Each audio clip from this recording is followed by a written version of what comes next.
Hola a todos. Ahí estamos tratando de fijar el comentario para que les queden mis datos. Eh, a ver si se fija. Y mientras dejamos pasar unos minutitos para que ingrese más gente.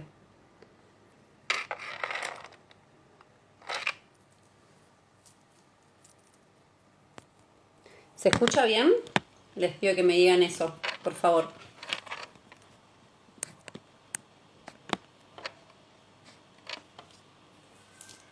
Si alguno me puede decir si se escucha bien.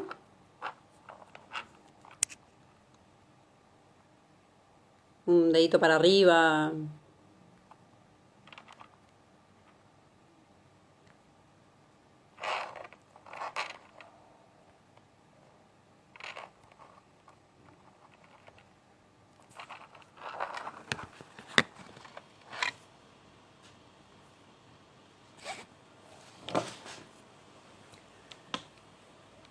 Vamos a esperar un ratito. Eh, a ver, el comentario no quedó fijado, me parece.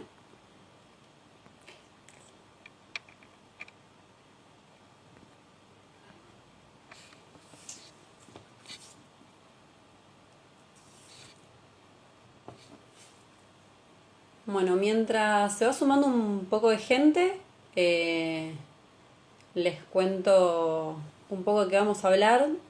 Sí le pediría si alguien me puede escribir un comentario si me escuchan bien, por favor.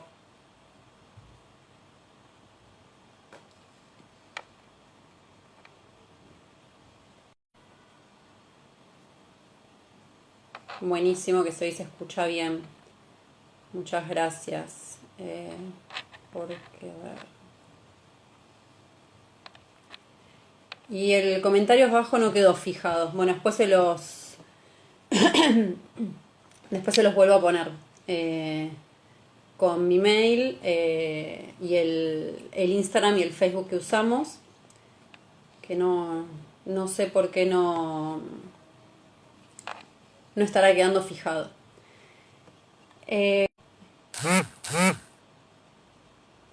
Ahí, compañeros de la Cátedra de Discapacidad y Derecho, un saludo. Bueno, mientras se sigue sumando gente, les cuento un poco en qué va a consistir la charla que vamos a tener ahora. El objetivo de esta charla es contarles cómo es el procedimiento de un amparo de salud. Bueno, el comentario no queda fijado, lamentablemente. Después les vuelvo a pasar el mail, el Instagram y el Facebook de donde... Sí, no sé qué pasa que no está quedando fijado. Pero bueno, después se los vuelvo a pasar mi mail con el Instagram y el Facebook desde donde hacemos hacemos amparo de salud y brindamos mucha información. Bueno, como les decía, primero, saludo a todos. Después quiero agradecer al Centro de Graduados, no solo por la oportunidad a mí de darme esta charla, sino también por todas las charlas que están organizando, que son extremadamente interesantes, las cuales participé en la gran mayoría. Y después, mientras se suman, les voy a contar un poco cuál es el objetivo de esta charla. Lo que yo voy a hacer es contarles cómo es el procedimiento de un amparo de salud. No vamos a ahondar demasiado en la normativa, sino que vamos a ir directamente a lo práctico. Así que, bueno, para empezar, lo que voy a hacer ahora, voy a eliminar los comentarios para que no se me vaya subiendo todo el tiempo y no me distraiga mucho. Y ven que al lado de los comentarios, ahí mismo, está un cuadrito con un signo de pregunta dentro. Lo que yo les voy a pedir, cuando al finalizar la charla, habilite los comentarios para preguntas, que las preguntas las incorporen ahí, así no se me van para arriba, porque muchas veces lo que pasa es que mandan preguntas y a la vez hay comentarios, hay muchas preguntas a la vez y se van muy para arriba las preguntas y no llego a verlas. Así, bueno, voy a desactivar los comentarios ahora. Perfecto. Y bueno, somos más de 300, son 7 y 5, vamos a empezar. No sé, yo calculo que la mayoría de ustedes, o muchos de ustedes, ya vieron la charla anterior, la de las 5 de la tarde, en la que se habló sobre amparos en general. Nosotros ahora vamos a hablar específicamente del amparo de salud. Y acá vamos a tener, en mi opinión, siempre yo todo lo que les digo es basado en mi opinión personal, en mi experiencia personal. Vamos a tener una situación diferente a lo que sucede con la mayoría de las causas que llevamos. La persona que se nos acerca tiene un problema de salud y tiene un agente de salud. Yo siempre que me refiero a agente de salud voy a abarcar a las obras sociales, a las mutuales, a las prepagas, al Estado, incluir salud, exprofe, a todas, porque si no tengo que ponerme a individualizar una por una y no vamos a individualizar una por una todo el tiempo. Entonces voy a hablar de todas como agente de salud. A veces tal vez digo obra social, tal vez a veces digo prepaga, pero la mayoría de las veces mi objetivo es decir agente de salud y sepan que abarca todo. Entonces, bueno, como les decía, tenemos esta situación que es una persona que es ella misma o un hijo menor de edad o un hijo al cual representa a través de una curatela o un problema con los padres que también los representa, y se encuentra ante una situación que la agente de salud le está rechazando una prestación. Le rechaza una medicación, un estudio, un tratamiento de rehabilitación, una cirugía, un acompañante terapéutico, una maestra de apoyo. Entonces, a mí personalmente no me gusta denominarlo cliente. Para mí, la persona que viene a un amparo de salud no es un cliente. Le podemos llamar paciente, le podemos llamar la persona que vino a preguntarnos por el amparo de salud, pero no cliente. Y la primera aproximación que vamos a tener con esta persona es decirle, bueno, ¿cuál fue la situación? La persona, la gran mayoría de las veces, nos va a contar que el médico le realizó una orden y que la orden fue presentada ante el agente de salud y el agente de salud o no contestó, o rechazó, o pidió más documentación, que eso también es bastante común. Entonces nosotros le vamos a preguntar, ¿te sellaste una copia de lo que presentaste? Y la mayoría de las veces la respuesta lamentablemente es que no. Es que no, porque no tienen este conocimiento. Por lo tanto, lo primero que tenemos que hacer, si vamos a asesorar a alguien antes de hacer la petición, porque es un conocido, un amigo, es decirle, lo que presentes, pedí que te sellen una copia. Si no le sellaron copia, es una situación. Si le sellaron otra, es parecida, pero estamos en un poco mejor parados, por lo menos para empezar. Y acá es donde yo divido a la urgencia, a los casos en muy urgentes y tal vez en urgentes. ¿Por qué? Porque si tenemos casos que son muy urgentes, por ejemplo, puede ser un paciente oncológico, o puede ser una persona que se tiene que operar, que tiene fecha de cirugía. Esto es muy común. Una persona tiene fecha de cirugía y el agente de salud no lo autoriza, pero tampoco se lo rechaza la cirugía y se acerca a la fecha. Yo en estas situaciones aconsejo que si la persona tiene una copia o a veces incluso el original de la orden médica, que se haga una nota y la persona vaya con la nota por la mesa de entrada de la agente de salud pidiendo que se autorice o se rechace en el plazo de 48 horas bajo procedimiento de iniciar acciones legales. ¿Por qué digo que en el caso de ser muy urgente se haga por mesa de entrada? Porque va a tener el sello y el agente de salud va a quedar notificado en ese mismo momento. Si nosotros vamos por la carta documento, si bien es el medio fehaciente y es el más común, tenemos los plazos del correo, que si bien son rápidos, no son tan rápidos. Entonces, hoy por hoy, que encima estamos en cuarentena, hay menos gente trabajando, tal vez va la persona, lleva el correo, supongamos que va el día lunes. El correo, depende cuál, provincia de Buenos Aires está funcionando incluso más lento que Capital Federal, tal vez mínimo va a tardar 2-3 días en llevar la carta de documento, mínimo. Hemos tenido un caso hace poco que tardó una semana en llegar la carta de documento. Por suerte no era un paciente oncológico y por suerte no había una cirugía en el medio. El agente de salud la va a recibir y le vamos a haber intimado a que en el plazo de 48 horas cumpla. Si tardó, supongamos 3-4 días, llegó el día jueves. Entonces el agente de salud tiene el viernes tiene el lunes y recién el martes va a mandar una respuesta y tendríamos que esperar a ver si llega hasta el viernes o el lunes de la otra semana. Son 2 semanas. Si teníamos una cirugía en el medio, la fecha se nos pasó y la cirugía hay que reprogramarla. Por eso en ciertas situaciones aconsejo la nota y si no, por supuesto, siempre la carta documento. En la carta documento nos dirigimos al agente de salud, nos presentamos con número afiliado, número de DNI, decimos qué prestaciones se tienen que cumplir e intimamos, citamos la normativa aplicable e intimamos plazo 48 horas de cumplimiento bajo procedimiento de iniciar acciones legales. Hay casos que el agente de salud cuando está diciendo te cumplo, son los menos, lamentablemente. Lamentablemente para las personas, para nosotros abogados, a veces nos conviene porque eso nos genera amparos de salud y nos genera honorarios. Entonces tenemos que hacer la demanda de amparo y que la vamos a hacer siempre o prácticamente siempre acompañada de una medida cautelar de no innovar. La demanda del amparo la vamos a armar prácticamente igual que una demanda común. Vamos a acreditar la personería. La personería, si es un menor de edad, la vamos a acreditar con los DNI nuevos. Los DNI nuevos en la parte de atrás tienen el nombre, el apellido y el DNI de los padres. Entonces con eso, con la fotocopia de ese DNI más la fotocopia del DNI de los padres, que además van a ser los firmantes, está acreditada la personería. Si es una persona que es mayor de edad, pero que hay una curatela, con el testimonio de la curatela, más también el DNI de la persona y el DNI del curador. Si es un padre o una madre y no tenemos un poder, y tampoco se realizó en ningún momento un procedimiento de determinación de la capacidad, existe la posibilidad de presentarse, pero hoy por hoy, cuando los expedientes son elevados a Cámara por alguna apelación, la Cámara los devuelve y dice que previamente se debe acreditar tener la representación de esta persona.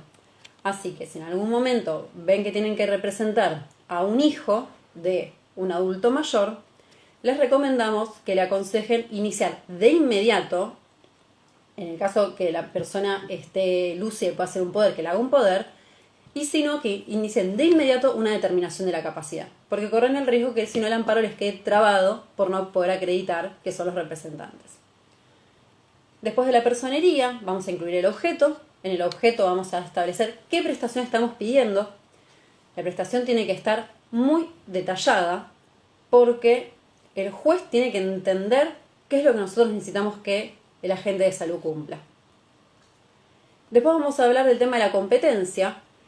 La competencia por el artículo 4 de la ley de amparo es en el lugar que el acto se exteriorice o pudiera tener efecto. Acá no se aplica el domicilio del actor, el domicilio de la demandada, sino lo que mira la justicia civil y comercial federal es que el lugar de prestación. ¿Cuál es el lugar de prestación? Les cuento, voy a hablar mucho de ejemplos de casos que hemos tenido para llevarlo un poco a la práctica. Un caso que tuvimos era de un menor que se tenía que operar de fisura de labio alveolo palatina bilateral. Este chiquito se pedía que se le autorice la operación con la Asociación Piel. La Asociación Piel es una asociación que queda en Avellaneda, pero la cirugía se hace en la Clínica Bastarrica. La Clínica Bastarrica es en Capital Federal. En uno de los amparos que presentamos, tenemos bastantes amparos por este tema, la Fiscalía considera que ese es incompetente porque la Asociación Piel tiene domicilio en el municipio de Avellaneda. Cuando el expediente vuelve al juzgado, inmediatamente presentamos un escrito acreditando que si bien la Asociación Piel tiene su asiento en Avellaneda, el lugar de la prestación era la Clínica Bastarrica en la Ciudad de Buenos Aires. Y ahí el juzgado inmediatamente se declaró competente. Después tenemos la legitimación, la que vamos a acreditar con el carnet de afiliado. Y después tenemos los hechos. Los hechos hay que expresarlos de manera muy clara. Algo que yo siempre aconsejo en los que son temas de salud. no hagamos escritos de 70 carillas. Ningún juez tiene ganas de leer ningún juez ni nadie del Poder Judicial tiene ganas de leer un escrito de 70 carillas. Seamos claros, expliquemos cuáles son los hechos, cómo los explicamos. Esta persona tiene esta patología o tiene una discapacidad y tiene su certificado de discapacidad. El médico tratante le ordenó esto, se le reclamó al agente de salud de esta manera y el agente de salud rechazó, mantuvo silencio, evasivas, prolongó el tiempo y vengo acá a pedir que vuestra señoría ordene que se dé cumplimiento a estas prestaciones.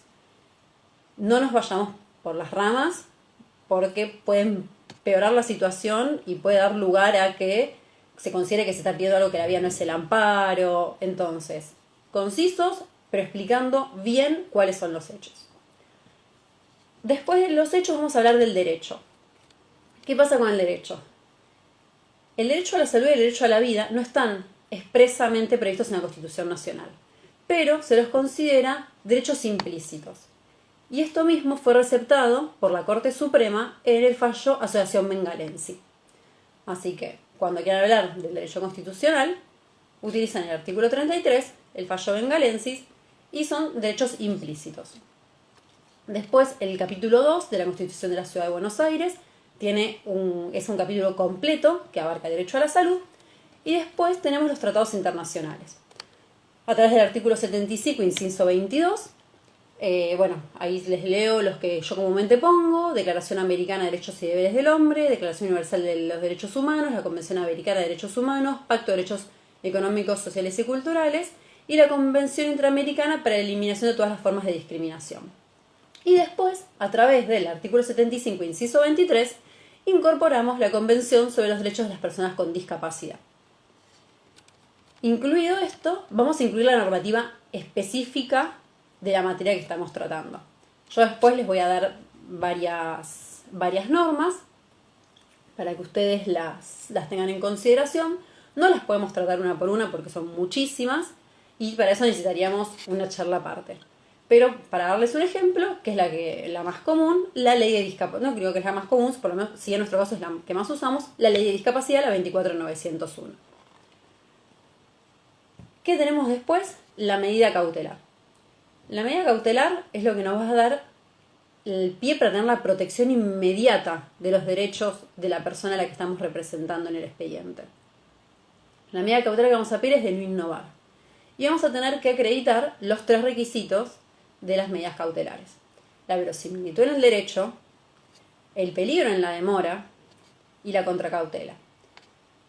En la contracautela, hasta ahora siempre nos aceptaron la caución juratoria. Con la mera interposición de la demanda se tiene por presentada una caución juratoria. Nunca nos pasó que nos pidan otro tipo de contracautela. Es muy importante referirse al peligro en la demora. La verosimilitud en el derecho va a quedar acreditada con los puntos que hicieron anteriormente en la parte de derecho, pero el peligro en la demora es importante para demostrar que si no se dicta la medida cautelar, la salud de la persona corre un riesgo inminente. Después vamos a incorporar la prueba. En la prueba vamos a incorporar primeramente la prueba documental, en la que vamos a presentar las siguientes copias sí o sí. Fotocopia del DNI.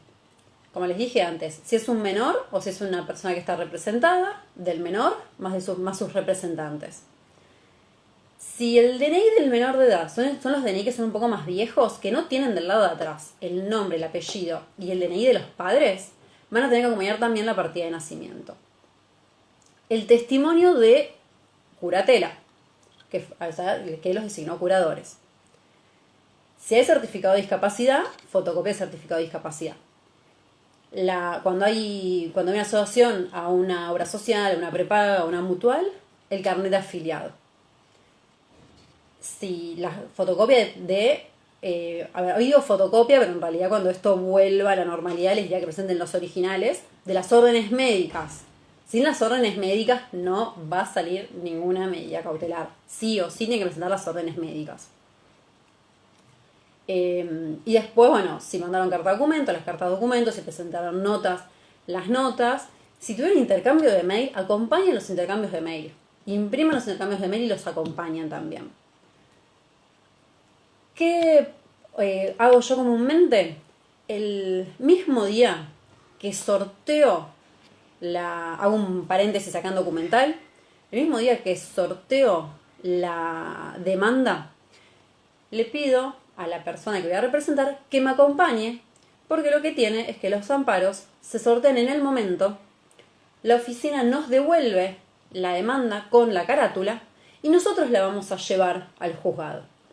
Al llevarla nosotros al juzgado, le pedimos a la persona que traiga los originales de todo, de los DNI, del carnet de afiliación, del certificado de discapacidad de haber, y pedimos que en el momento el actuario, que es el secretario, nos certifique las copias.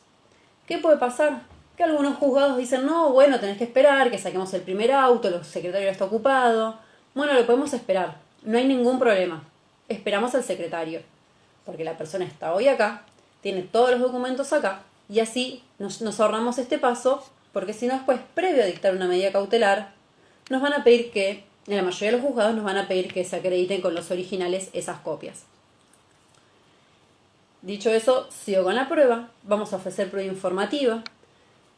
La prueba informativa, yo siempre, al estar en un amparo, en el que tenemos un procedimiento rápido, expedito, yo siempre la ofrezco para el hipotético y probable caso que la demandada desconozca la documental acompañada. ¿Por qué? ¿Qué se presenta? ¿Qué se pide? Se pide oficio si, por ejemplo, las órdenes médicas emanan de un médico, pero que pertenece a un centro de salud, yo ofrezco oficio al centro de salud para que indiquen si esa receta fue emitida por el médico que trabaja ahí. Si no, tendríamos que citar en testimonial al médico a declarar. No lo veo como una opción, entonces vamos a solucionar de esa manera. También oficiamos al Ministerio de Salud para que indique si el certificado de discapacidad que se acompañó es tal. Oficiamos al Correo Argentino para que diga si las cartas documento efectivamente se enviaron o no. Y cualquier otra prueba informativa que ustedes consideren que hay que enviar. ¿Por qué les digo que lo hagan siempre con esta frase para el hipotético e improbable caso que la demandada desconozca la documental acompañada? Porque comúnmente no se desconocen estas documentales, no se desconoce la orden médica, no se desconoce el certificado de discapacidad, no se desconoce el intercambio telegráfico. Entonces, nos ahorramos de desistir, no la pedimos después cuando se pide apertura a prueba y nos ahorramos un paso. Después también ofrezco prueba pericial. Primeramente ofrezco la pericial médica. Hubo veces que la tuvimos que llevar adelante, hubo veces que no, depende la causa, depende la contestación que realice la demandada. Pido prueba pericial informática porque hemos tenido casos en que la demandada ha desconocido el intercambio de mails. Cuando ofrezco la pericial informática, también indico que en el caso que la pericial informática se tenga que llevar porque la demandada desconoció el intercambio de mails, indico que si la prueba informática da favorable a esta parte, se aplique sanciones por temeridad y malicia a la demandada. ¿Por qué? Porque acá la demandada, desconociendo eso, lo único que está haciendo es, a propósito, extender el procedimiento. La respuesta que tuve a estas situaciones fue que la demandada, por supuesto que no va a decir si existían, pero mentí a propósito para que esto se estire. Entonces, suelo hablar con los abogados de la otra parte y le digo, mira, presenta un escrito, decí que desconocías que existían, pero que no lo negás, y tema terminado. Y por el momento venimos bien con este tema. Y después también pido pericial especializada en matasellos, o sea, en el sellito que ponen en la hoja. Porque también hemos tenido agentes de salud que nos han contestado que esos sellos no habían sido puestos por ellos. Después se desdijeron y se volvió para atrás. En causas que impliquen prestaciones muy importantes, de mucho valor económico, también solicito la remisión de las actuaciones al cuerpo médico forense.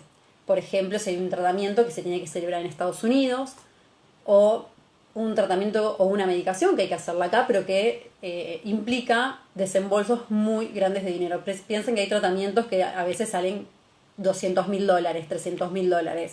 Bueno, para eso pido remisión al cuerpo médico forense para que el cuerpo médico forense también emita opinión.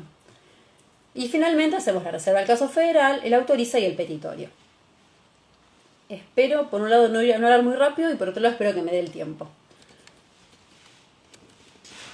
Confeccionamos la demanda. Yo siempre aconsejo presentarla en Civil y Comercial Federal. En mi opinión es el fuero que funciona para lo que son amparos de salud. El fuero federal es el que tiene la competencia. Hay veces que hemos visto abogados que cuando litigan contra una prepaga lo presentan en comercial porque se aplica la ley 24240, que es la ley de defensa del consumidor, porque hay una relación de consumo entre una prepaga y un particular. Nosotros somos de la idea de que no hay que presentarlo en comercial, el fuero comercial no tiene experiencia en este tema y esto hay que presentarlo en los fueros que conocen la materia. Cuando se litiga contra el Estado, hemos también visto presentaciones frente al Fuero Contencioso Administrativo Federal. También desaconsejamos esto. La competencia se rige por la normativa que se aplica. La normativa que se aplica es la ley de amparo y cuando el juez decide convertirlo en sumarísimo, el código procesal. Y, perdón, me había llegado un mensaje. Y el que tiene, de vuelta, la expertise es el Fuero Civil y Comercial Federal. El Contencioso Administrativo Federal está desbordado de causas y si bien le van a dar un trámite un poco más rápido que a los juicios ordinarios, no le van a dar el trámite que sí le da el Fuero Civil y Comercial Federal. Entonces, mi consejo es que todo lo que sean amparos de salud los lleven a este fuero. Bueno, iniciamos el proceso. Las causas se sortean en Talcahuano 550, en planta baja, como les dije, en el mismo momento que se sortea les van a dar la carátula y ustedes los van a llevar a Libertad 131, donde están todos los juzgados civil y comercial federal. Lo primero que pedimos es que se dicte una medida cautelar. ¿Qué situación tenemos acá? Todos me van a decir, la medida cautelar se dicta inaudita aparte. Sí, efectivamente, pero hay veces que los jueces deciden intimar previamente la demandada. Si alguno de ustedes no tiene experiencia en amparos de salud, va a abrir los ojos diciendo, esto no se puede, la medida cautelar es inaudita aparte. Estoy totalmente de acuerdo, pero a la vez hay veces que les doy la razón a los jueces en dar este traslado previo. ¿Por qué? Porque el juez le da traslado previo y le dice que si intima a la demandada a manifestar en el plazo de 48 horas, se otorgará cumplimiento a lo solicitado por la parte actora. Si la demandada contesta y le dice, sí, voy a dar cumplimiento, tenemos el tema terminado.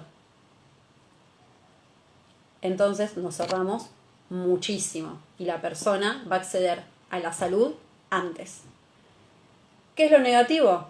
Que en lugar de agarrar y dar traslado solamente indicando qué es lo que la parte actora pide y a lo sumo acompañando la documental consistente en las órdenes médicas, dan traslado de toda la demanda y toda la documental. Entonces se está adelantando el traslado de la demanda. Pero bueno, es un detalle que tal vez se podría modificar, pero hoy por hoy funciona de esa manera. Hay otros juzgados que no, hay otros juzgados que directamente, si se encuentra acreditado que se intimó y se encuentra acreditado el silencio o la negativa o la evasiva por parte de la demandada, directamente dictan la medida cautelar. Así que esta situación va a depender del juzgado que les toque. Las medidas cautelares se notifican, de vuelta, depende del juzgado. Hay juzgados que notifican por oficio. Hay juzgados que, si dieron el traslado previo, notifican por oficio, por cédula electrónica. Y hasta hace no mucho hemos tenido algún juzgado que nos pedía notificar por cédula papel.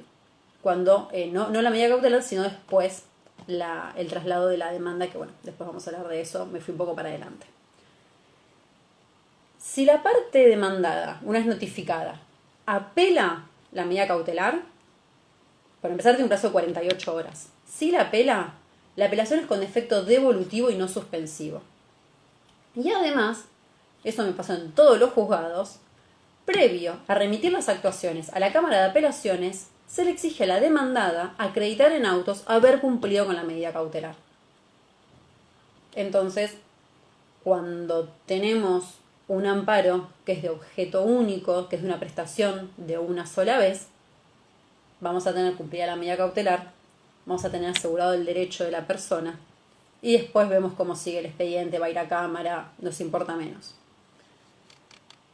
¿Qué pasa si notificamos la medida cautelar, pero la demandada no la cumple? También es algo que pasa muy seguido. Acá tenemos dos opciones a presentar. Una opción es pedir la aplicación de astraintes. Hay astraintes, hay veces que se aplican astraintes ejemplares. Las últimas astraintes que conseguí fueron astraintes de 3.000 pesos diarios por cada día de demora en el cumplimiento. O si no, pido la aplicación de un embargo cuando estamos hablando de algo que se debe abonar a la brevedad, como ser, por ejemplo, un tratamiento de rehabilitación. Hace no mucho tuvimos un caso de una persona que la tenían que operar y cuando la operaban tenía que iniciar un tratamiento de rehabilitación muy largo. Ese tratamiento de rehabilitación lo tenían que pagar previo a que la persona ingrese. Y se acercaba la fecha que la persona tenía que ingresar que la persona se tenía que operar después que se tuvo que modificar 2 veces la fecha de cirugía y la plata no ingresaba. Pedí que se trabe embargo, era muchísimo dinero. Y el juzgado tomó en cuenta la situación y ordenó que se trabe el embargo. Justo al día, cuando fui a buscar el oficio, me llamó la abogada de la demandada y me dijo, por favor no me trabes el embargo, ya te estoy mandando la plata. Terminaron pagando, no trabé el embargo, pero estaba. Esto también es cada juzgado con su librito. Hay veces que hay agentes de salud que tienen deudas de meses con el afiliado y lo que estamos pidiendo es que empiecen a pagar porque si no la persona se va a quedar sin las prestaciones, se va a quedar sin kinesiología, sin terapia ocupacional. Piensen que hay personas que necesitan hacer kinesiología para poder respirar y si a esa persona se le corta kinesiología se puede morir. Y si el kinesiólogo tiene una deuda de 6 meses, no va a querer seguir yendo. El problema es que en el amparo no podemos incluir la deuda. El amparo no es la vía para solicitar que se pague la deuda. Entonces el amparo lo vamos a tener que iniciar a partir de ese momento en adelante. Y hemos tenido casos en los que pedimos que se embargue, porque si no estaba la medida cautelar no se cumplía, y nos han rechazado los embargos y aplicado astraintes. No nos sirve astraintes. Porque sí, si después las astraintes son efectivas, que además las astraintes después se pueden eliminar. Es un instituto muy complejo. Porque a veces aplican y tal vez te dan una suma enorme y después dicen, no, bueno, pero como ahora cumplió, saco las astraintes. En este caso no nos servía. Las astraintes podían ser un departamento que al chico no le servía, necesitaban que se le pague a los prestadores lo que la medida cautelar decía para que el chico pueda seguir teniendo sus prestaciones. Al final terminó pagando la obra social, así que también se terminó solucionando el tema. Bueno, seguimos entonces, estamos medio justos con el tiempo, voy a tratar de hacerlo un poquito más rápido, así hay un poco de tiempo para preguntas. Se cumplió la medida cautelar. Si está apelada, esto es lo que yo les comentaba, si la medida cautelar está apelada, cuando ya se acreditó, hay 2 situaciones. Que cuando la demandada presentó la apelación, el juez le diga, la tenga por presentada, y le diga que forme incidente para elevar a cámara. Este auto se suele notificar por nota, no por cédula. La demandada tiene 5 días para formar el incidente. En mi experiencia muchas veces no lo forman. E inmediatamente cumplidos los 5 días y las 2 primeras, presento un escrito pidiendo que se declare desierto el recurso. Siempre me lo concedieron hasta el momento. Y la otra opción es, como les decía, que sea después de acreditado en el mismo expediente que se eleve. Dejemos de lado el tema de la apelación, supongamos que el expediente sigue y tenemos que hacer lo que es el traslado de la demanda. Cuando se pide que se haga el traslado del informe circunstanciado del artículo 8, porque así se le llama en la ley de amparos, puede suceder que el juez convierta el procedimiento de amparo en procedimiento sumarísimo. Si lo convierte en procedimiento sumarísimo, se pasa a aplicar el Código Procesal Civil y Comercial de la Nación con los plazos del procedimiento sumarísimo. Los plazos son más largos. Si lo convierte en sumarísimo, al notificar la demanda, el plazo que va a tener la La demandada para contestar va a ser de 5 días, en cambio si continúa el procedimiento de amparo, el plazo lo establece el propio juez y suele ser de 3 días en la mayoría de los casos. ¿Qué situación tenemos acá que se produce muchas veces también? Cuando la demandada contesta, o el informe circunstanciado o el traslado de la demanda, si la medida cautelar era de una prestación de objeto único, de cumplimiento de una sola vez, muchas veces piden que se declare el juicio de objeto abstracto. De este pedido se da traslado, así como de toda la contestación con la documental, y lo que nosotros solemos pedir es: prestamos conformidad con que se declara abstracto, pero con costas a la demandada, porque la demandada quedó acreditado que nos obligó a litigar. Hasta ahora siempre nos salió favorable y siempre tuvimos regulación de honorarios. Así que es una buena opción. Puede suceder que el juez diga costas por su orden, habrá que apelarlo. Hasta ahora no fue nuestra experiencia. Supongamos que no es una prestación que se cumpla, sino que, por ejemplo, es el otorgamiento de rehabilitación, que es algo que va a asistir en el tiempo, o el otorgamiento de una medicación de una enfermedad crónica.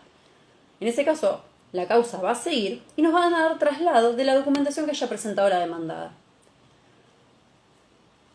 Si bien nosotros ahí tenemos que contestar sobre esa documentación, hay muchas veces que la demandada en esta contestación incorpora algunas cosas que no son muy ciertas, que no estamos muy de acuerdo, y yo aprovecho y las contesto.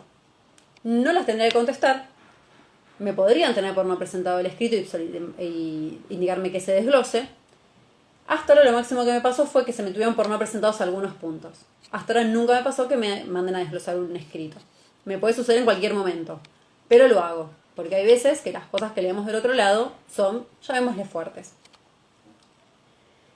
Cumplido el traslado, tendríamos, en cualquier juicio normal, la audiencia 360, y es la audiencia que en la ley de amparo es del artículo 9. No se suele hacer esta audiencia en los amparos. ¿Por qué? Porque el objetivo del amparo es que sea una vía rápida. Entonces, salvo que las partes lo pidan, hasta ahora nunca tuve esta audiencia de oficio indicada por el juzgado. Incluso me pasó una vez que en un expediente que estaba convertido en sumarísimo, solicité la audiencia 360 y el juez me la rechazó. Fui al juzgado, es un juez que no recibe a los abogados. Eso es un tema para otro momento, para otra charla. Hablé con la secretaria, le dije: están creando ustedes un procedimiento nuevo, ustedes están yendo en contra de lo que dice el Código Procesal. Y la secretaria me miró con cara de: sí, tenés razón, no puedo hacer nada. Encima era una audiencia para conciliar, porque teníamos todas las posibilidades de conciliar y cerrar la causa ahí, les íbamos a ahorrar trabajo a ellos, pero bueno, es una causa que hoy por hoy sí es una de las causas que más tiempo hace que tengo, pues es un juzgado que digamos que va un poquito lento. No tuvimos la audiencia, o sí tuvimos la audiencia, tenemos la producción de la prueba. Siempre recomiendo que para producir la prueba produzcan solamente la prueba que sea estrictamente necesaria. Si la demandada no rechazó que se necesite la cirugía, o que se requiera la rehabilitación, o que se requiera una medicación, no produzcan prueba que no sea necesaria. Y si no hay que producir nada, pidan directamente que se dicte sentencia. Si tienen que producir, produzcan tal vez la pericial médica, vean el cuerpo médico forense, pero traten de producir lo menos posible. Los amparos de salud, los amparos no tienen alegatos, así que si tampoco tenemos que producir prueba de la contestación, pasamos directamente al dictado de la sentencia. Una vez dictada la sentencia, se notifica a las partes y la apelación tiene efecto devolutivo y no suspensivo. Asimismo, la apelación se debe fundar en el mismo escrito. Algo que les tendría que haber dicho antes y que me lo salteé, es que si durante el proceso quieren hacer una apelación de un despacho, a nosotros nos pasó hace poquito, en el que nos quisieron aplicar astreintes, pero ese al final después no presentamos. Tuvimos uno que presentamos una revocatoria con apelación en subsidio, un auto que nos rechazaba el pedido de unas de un reintegro de unas valvas. Bueno, lo pedimos revocatorio con apelación en subsidio. Nos rechazaron la apelación. Se va en queja a la Cámara. Ojo, porque el plazo para ir en queja a Cámara son 24 horas. Y aplica el artículo 283 del Código Procesal Civil y Comercial de la Nación. Entonces, no solo tenemos 24 horas, sino tenemos que cumplir con todos los requisitos del 283, en el que el recurso de queja se tiene que valer por sí mismo, porque no se remite el expediente a la Cámara. Se remite solamente lo que nosotros presentamos. Y lo que nosotros vamos a presentar va a tener que ser todo lo necesario para que los jueces de Cámara vean eso y sepan qué es lo que tienen que resolver. Entonces volvemos a lo anterior. La sentencia, como les dije, es apelable en el plazo de 48 horas y el efecto es devolutivo y no suspensivo. Creo que con eso ya estaríamos. Después, bueno, están algunas leyes específicas que se las voy a mencionar por arriba, así tenemos un ratito de tiempo por si alguien quiere hacer alguna pregunta. Y que si a ustedes les interesa y al centro de graduados también, podríamos pues hacer otro vivo hablando de estas leyes en particular, que son la ley 24.901, que es la ley de discapacidad, la ley 27.306, que es de dificultad del aprendizaje, la 27.305, alergia a la proteína de la leche vacuna, la 23.611 de pacientes oncológicos, 27.071 pacientes ostomizados, 26.914 diabetes, 26.862 fertilización asistida, 26.588 enfermedad celíaca. Estoy yendo medio rápido, pero bueno, igual el vivo después queda guardado, así que para tomar nota de estas leyes después lo pueden ver de vuelta. Van al final y listo. Bueno, 26.588 enfermedad celíaca, 26.396 enfermedades alimentarias, 25.504 epilepsia, 25.415 hipoacusia, 27.351 electrodependientes. Después, esta va en consonancia con el decreto 311 del 20, que es la abstención de cortar los servicios eléctricos ahora con el tema de la cuarentena y de la pandemia. Que, chicos, por favor, la pandemia no se dice pandemia mundial, la pandemia es porque es mundial. Estoy cansada de escuchar gente hablando de pandemia mundial. Después, la ley de enfermedades poco frecuentes 26.689, 26.657, que es la de salud mental, y la 27.043 de trastorno del espectro autista. Esas son algunas normas especiales, hay más. Bueno, sobre todo, bueno, tenemos el PMO. El PMO tienen que saber que es un piso, no es un techo. Así que cuando la respuesta por parte del agente de salud es que no tengan la cobertura porque está por fuera del PMO, el sustento es el derecho a la salud y el derecho a la vida. Así que sí tienen que otorgar la cobertura aunque no esté incluido en el PMO. Bueno, dicho eso, voy a habilitar los comentarios. Como les dije, ven, ahí, a ver, ahí va, ven, que tiene el cuadradito con el signo de pregunta. Les pido que si quieren que me manden las preguntas por ahí, así las podemos ir respondiendo. Y bueno, si alguien me manda por acá también está bien. A ver, ahí va. Ahí les activé los comentarios.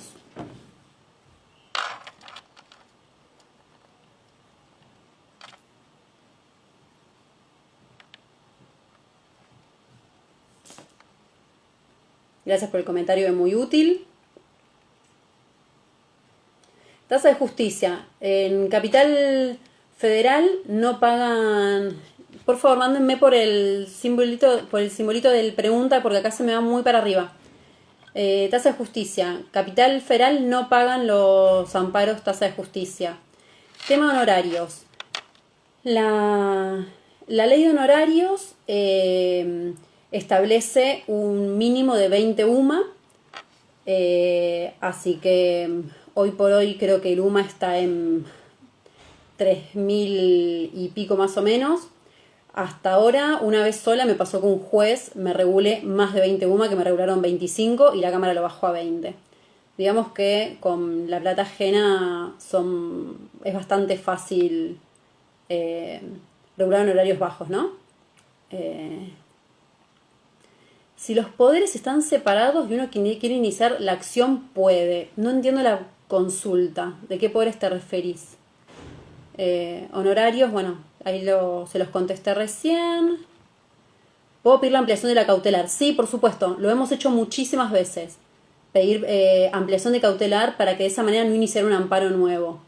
Lo hemos hecho muchas veces, siempre por supuesto antes del dictado de la sentencia. Después del dictado de la sentencia, ahí ya vamos a tener que sí o sí iniciar un amparo nuevo. Pero antes del dictado de la sentencia, se puede pedir tranquilamente una ampliación de la medida cautelar.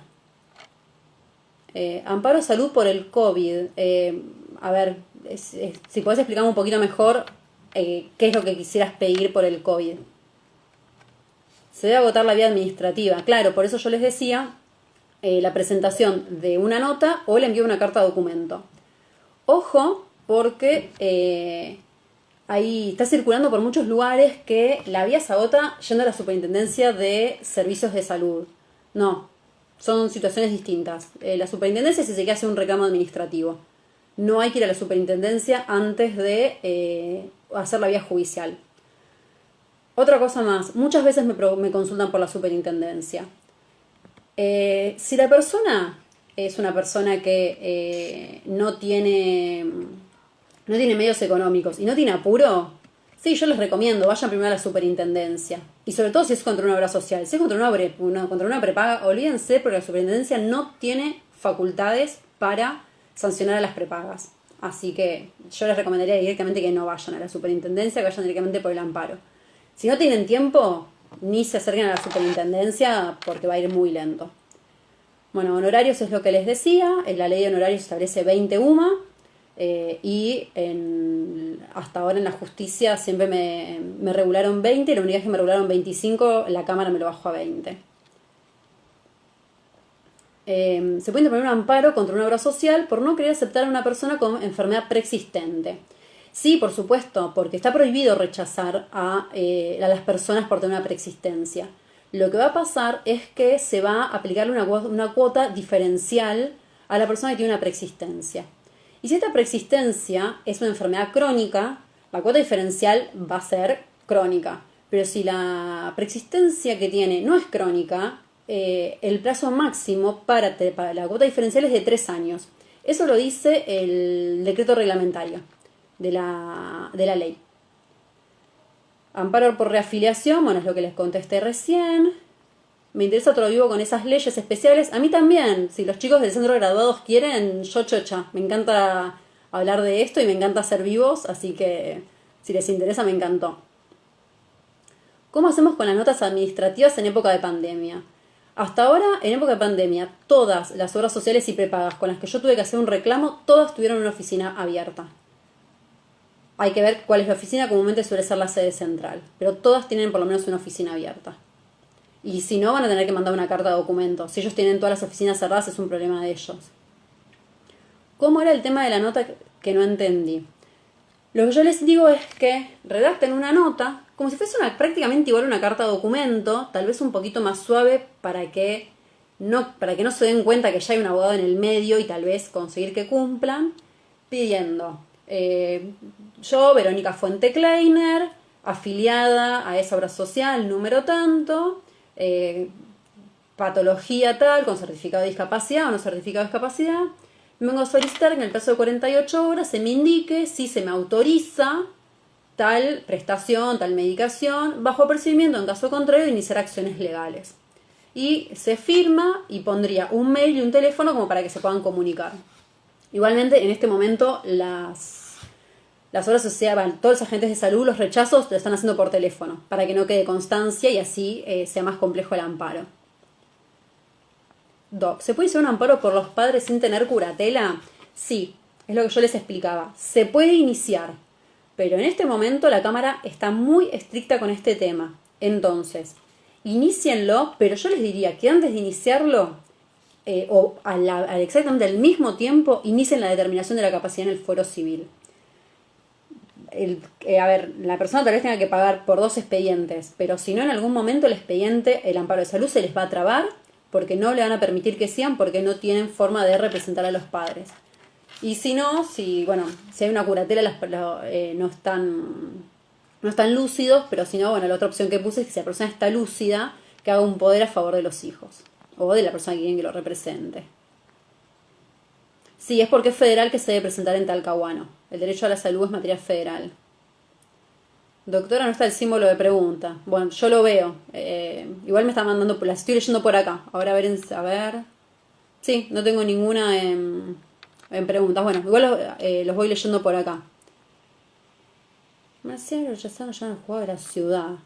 Himlu me pone, hola, yo sorteé en federal y lo rechazaron lo llevaron a los juzgados de la ciudad. Pero vos estabas demandando entonces al gobierno de la ciudad de Buenos Aires. Y te deben haber mandado contencioso administrativo y tributario de la ciudad. Porque si no, no tendría ningún sentido que te manden a ciudad. Es por el único motivo que vas a ciudad es si tenés que demandar al gobierno de la ciudad. Negativa a afiliar a obra social por falta de cupo. Ya te digo, eso te lo dijo SECAC. Nori.sing. Eso te lo dijo SECAC, seguro. O SECAC hace eso con toda la gente que se quiere afiliar por monotributo, o la gente que tiene sueldos bajos y los aportes son bajos. No pueden. No pueden. Son una obra social y si están inscritas tanto para afiliar monotributistas como empleados de comercio o lo que sea, lo lamento por ellos, pero tienen que afiliarlos.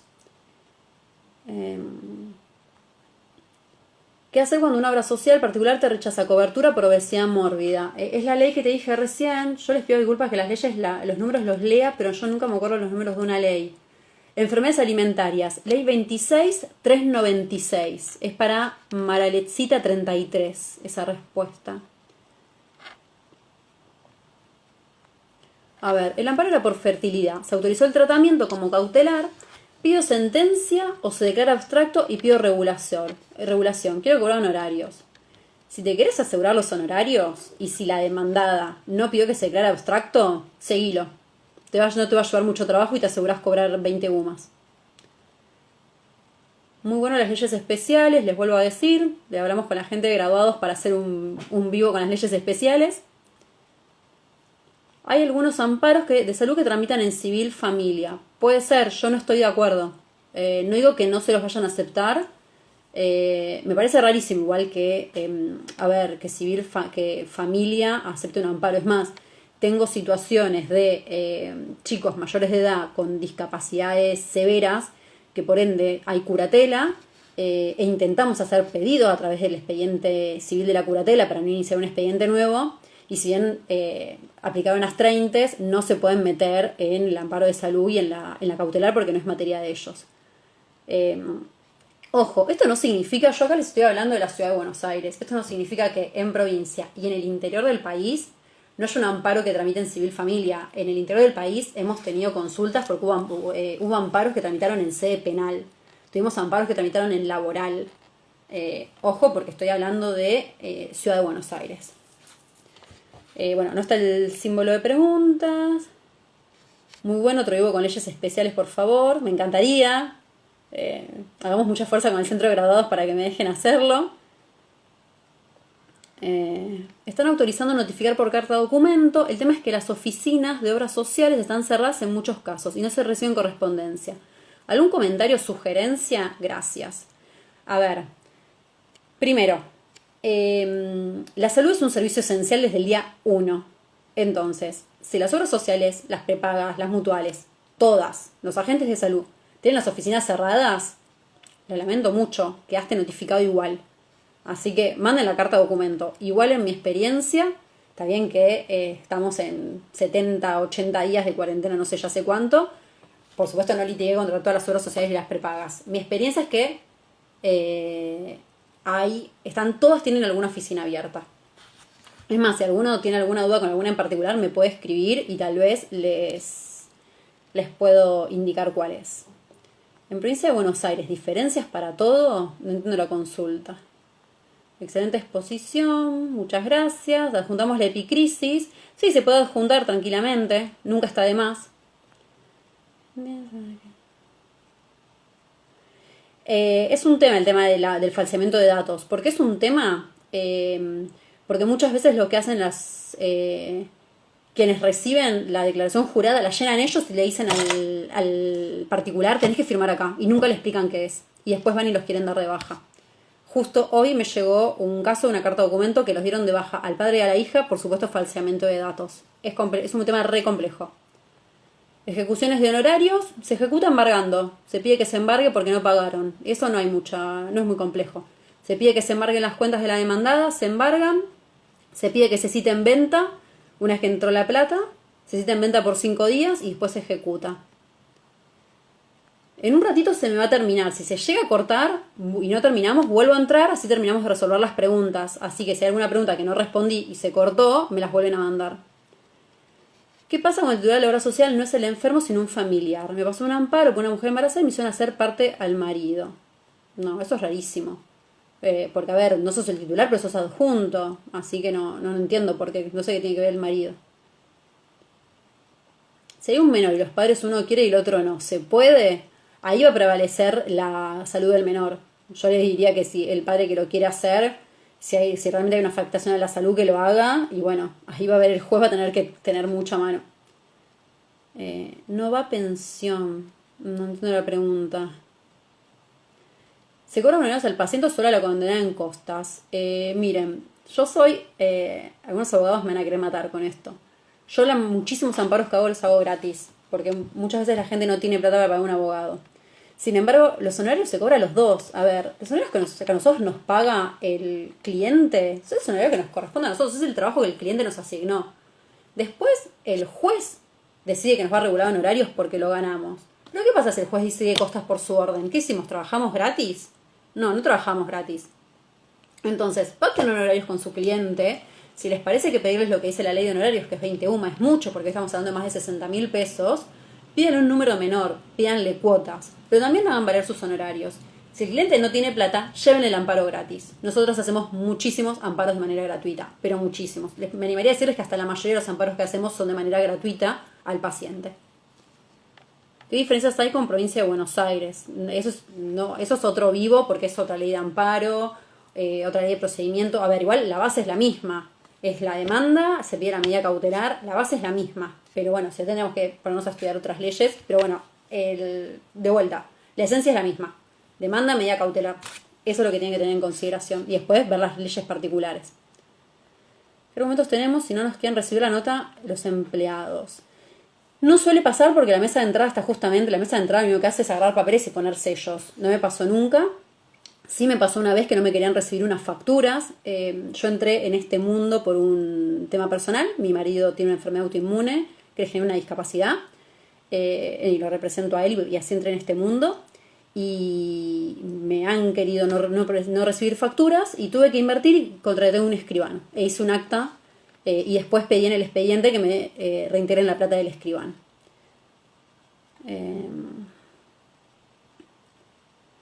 Plazo de caducidad del incidente de apelación de la cautelar. A ver, caducidad de la acción de amparo son 3 meses. Del incidente de apelación, no entiendo no entiendo la pregunta. Si es el plazo que tienen para armar el incidente son 5 días. El Código Procesal lo establece. Una vez armado, el juzgado lo remite inmediatamente a cámara. Así que ahí no van a tener una caducidad. Provincia de los amparos es de todos los fueros. Sí, Provincia de Buenos Aires es re complejo. Yo lo que recomiendo es que traten de buscar un foro federal, aunque se alejen un poco del lugar donde... Chicos, quedan 30 segundos. Se va a cortar, se corta y entro y lo abro de vuelta, así me terminan de mandar las preguntas porque tengo un montón de preguntas todavía. Así que bueno, ahí lo corto y lo